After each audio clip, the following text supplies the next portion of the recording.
नमस्कार दोस्तों, इस वीडियो में मैं आपको पावर फैक्टर के बारे में बताऊंगा और पावर फैक्टर को मैं एकदम आसान भाषा में आपको समझाऊंगा कि पावर फैक्टर क्या होता है और यह किस लोड पर कितना मिलता है।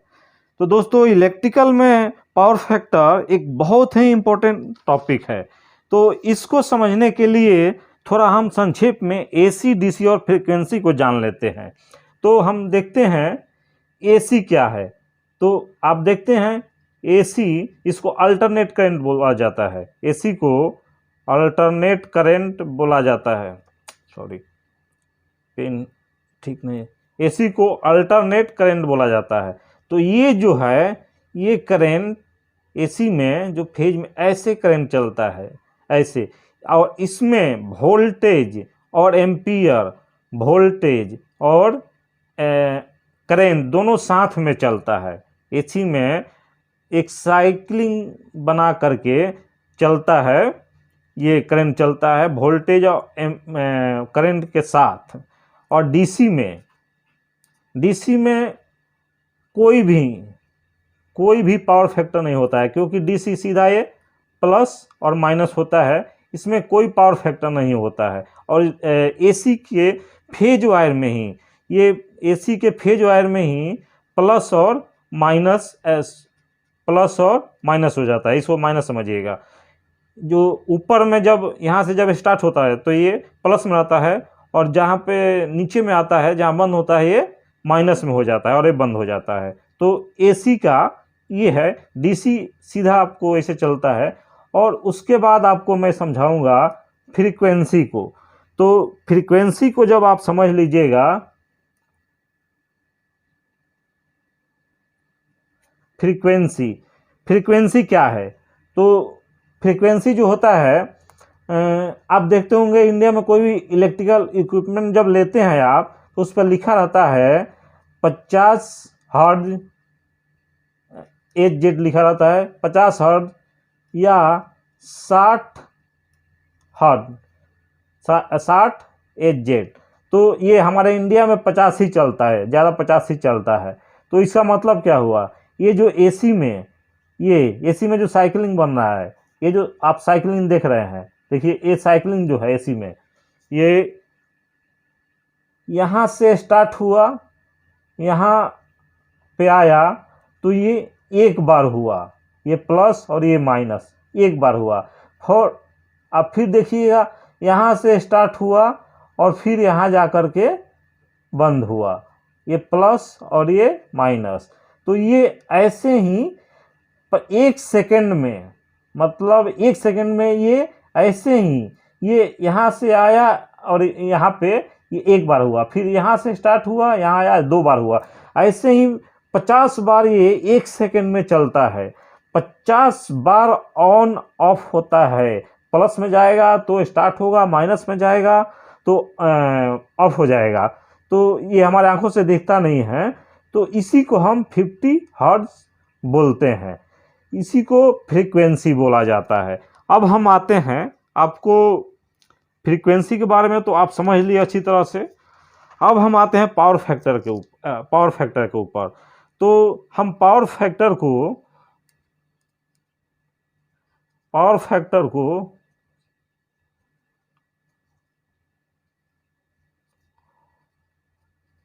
cos फाइव ही लिखते हैं। पावर फैक्टर को हम cos फाइव भी लिखते हैं, या शॉर्ट में हम पीएफ भी लिखते हैं।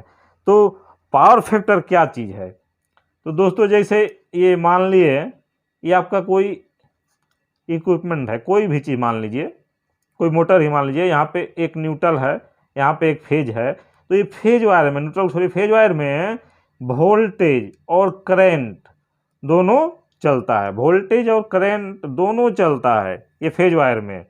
और ये वोल्टेज धक्का दे करके करंट को चलाता है। तो ये वोल्टेज और करंट दोनों चलता है फेज वायर में। अब हम इसको समझ लेते हैं कि पावर फैक्टर क्या है। तो मान लीजिए, जैसे हमारा ये फेज वायर है, ये फेज वायर है, और हमारे फेज वायर में यहाँ से स्टार्ट हुआ, ये साइकिलिंग जो बना, ये जो एक साइकिल बना ये वोल्टेज का, तो ये वोल्टेज का साइकिलिंग वोल्टेज इसको बना वोल्टेज का साइकिलिंग इसको कर दिए। ये मान लीजिए वोल्टेज का है साइकिल, और करंट यहाँ से स्टार्ट होगा और जा करके यहाँ पे एंड होगा। मतलब वोल्टेज आगे स्टार्ट हो गया, वोल्टेज आगे स्टार्ट हो गया, करंट उसके बाद स्टार्ट हुआ, करंट उसके बाद स्टार्ट हुआ। अब ये जो गैप है यही पावर फैक्टर है, यही पावर फैक्टर है। इसको 0.7 ये 0.8 या 0.9 मतलब 1 से कम जो होता है, 1 से जो कम होता है ये पावर फैक्टर, यही पावर फैक्टर, और ये बहुत ही खराब पावर फैक्टर होता है। अब हम आपको बताएंगे कि पावर फैक्टर को जब आप कहीं क्लाइंट इंटरव्यू में जब आप जाइएगा तो आपसे पूछा जाएगा कि पावर फैक्टर क्या है, तो आपको जवाब क्या देना है। आपको जवाब ये देना है, एक और चीज़ मैं इसमें आपको ऐड कर दे रहा हूँ, उससे आप जवाब देने में आपको क्लियर हो जाएगा। ये एक और मैं साइकिल बना रहा हूँ, देखिए ये यहाँ पे ऐसे बना, और फिर एक यहाँ पे ऐसे बना। तो इसमें क्या है, यहाँ पे वोल्टेज पहले करंट बाद में, यहाँ पे पहले ही करंट चल दिया, वोल्टेज बाद में चला, वोल्टेज बाद में चला। तो इसका जो होता है वो माइनस में होता है, माइनस में होता है, ये हमेशा माइनस में होता है,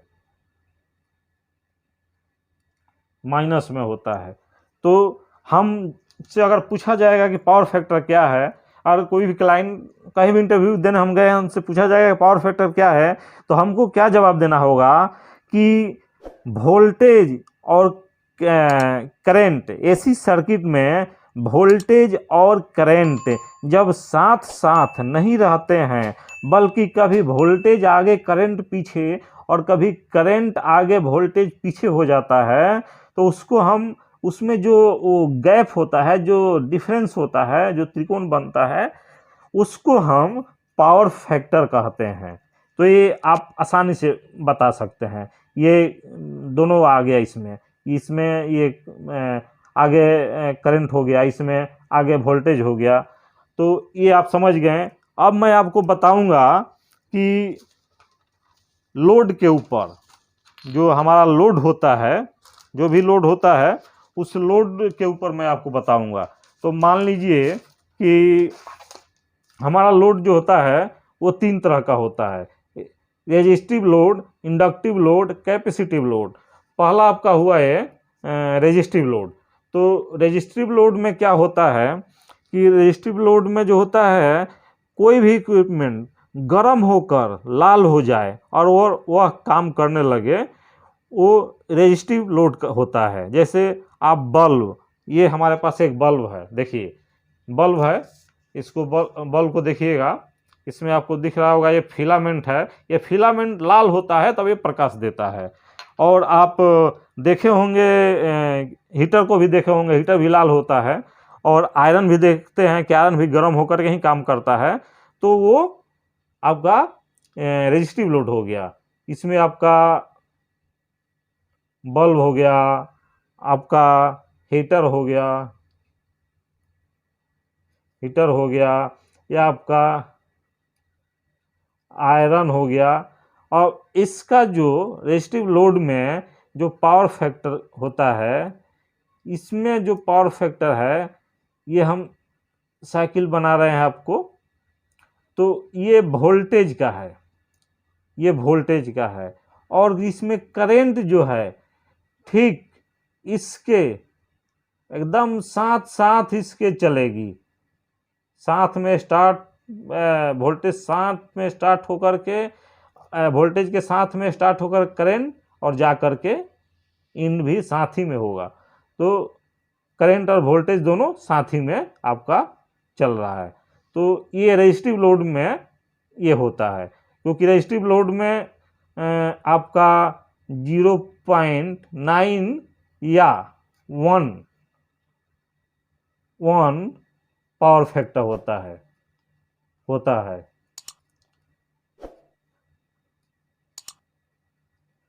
ये जो है सबसे गुड पावर फैक्टर देता है। सबसे अच्छा पावर फैक्टर हमको रेजिस्टिव लोड में ही मिलता है। अब दूसरा हम आते हैं, दूसरा जब हम आएंगे इंडक्टिव लोड में, तो इंडक्टिव लोड जो है, इंडक्टिव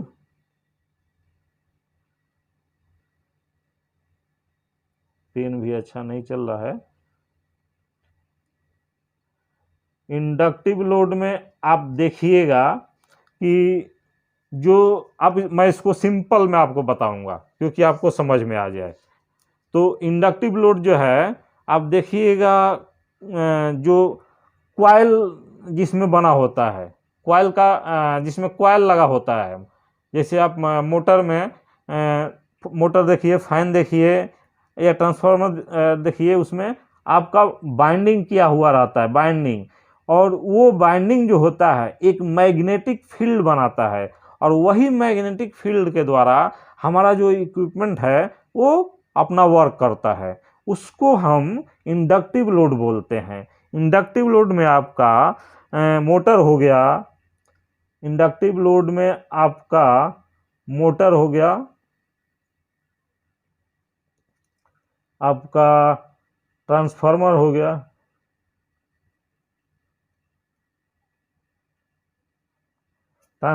हो गया, ये इंडक्टिव लोड में। और इंडक्टिव लोड जो होता है सबसे खराब होता है, इंडक्टिव लोड सबसे खराब होता है।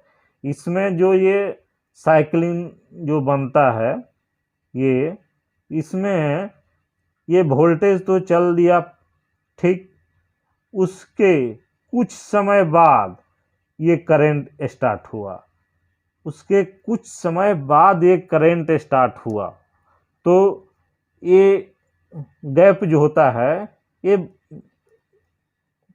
कभी 0.7 होगा, कहीं 0.8 होगा, कहीं 0.9 होगा, मतलब एक से कम होगा, एक से कम, एक से कम होगा इंडक्टिव लोड में। ये दूसरा आपका ये इंडक्टिव लोड हो गया। तो आप देख ले इंडक्टिव लोड में पहले वोल्टेज जा रहा है, उसके थोड़ी देर बाद करंट चालू हो रहा है, तो आप समझ गए। और ये गैप जो है वो ये पावर फैक्टर हमको दिखा रहा है। अब हम आते हैं कैपेसिटिव लोड। तो कैपेसिटिव लोड जो है,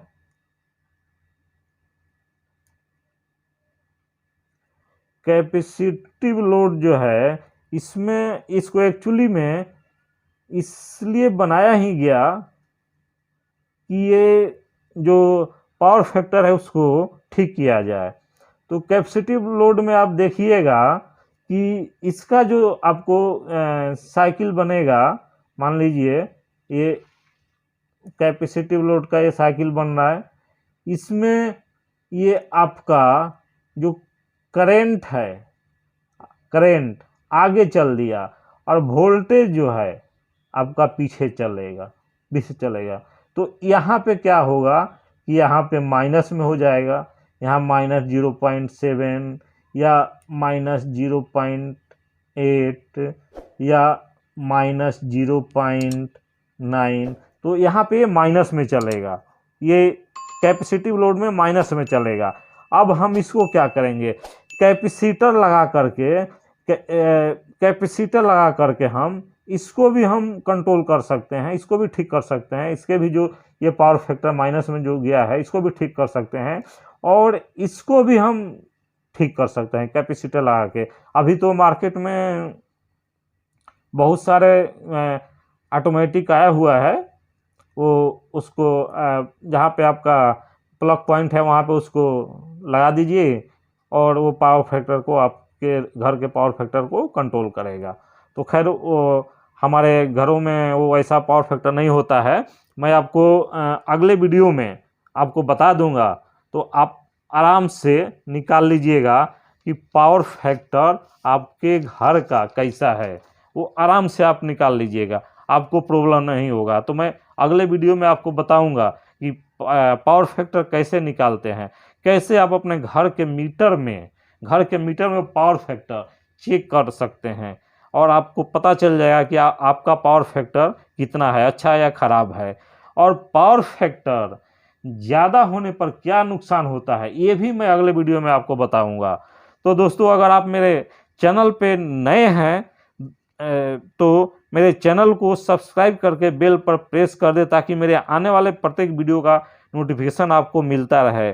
और अगर वीडियो अच्छा लगा हो तो एक लाइक और कमेंट जरूर कर दे, कमेंट तो जरूर करें। कोई कमेंट करने से क्या होता है कि हमको पता चलता है, आप बताइएगा हमको कि वीडियो कैसा हुआ, आपको समझ में कुछ आया या नहीं आया, तो आप कमेंट जरूर कीजिएगा। ये आपसे मेरा बार बार रिक्वेस्ट है, और हो सके तो अपने रिश्तेदारों और दोस्तों में शेयर भी कर दीजिएगा। तो दोस्तों, मैं आशा करता हूँ वीडियो आपको अच्छा लगा होगा, और वीडियो को लास्ट तक देखने के लिए आपको बहुत बहुत धन्यवाद।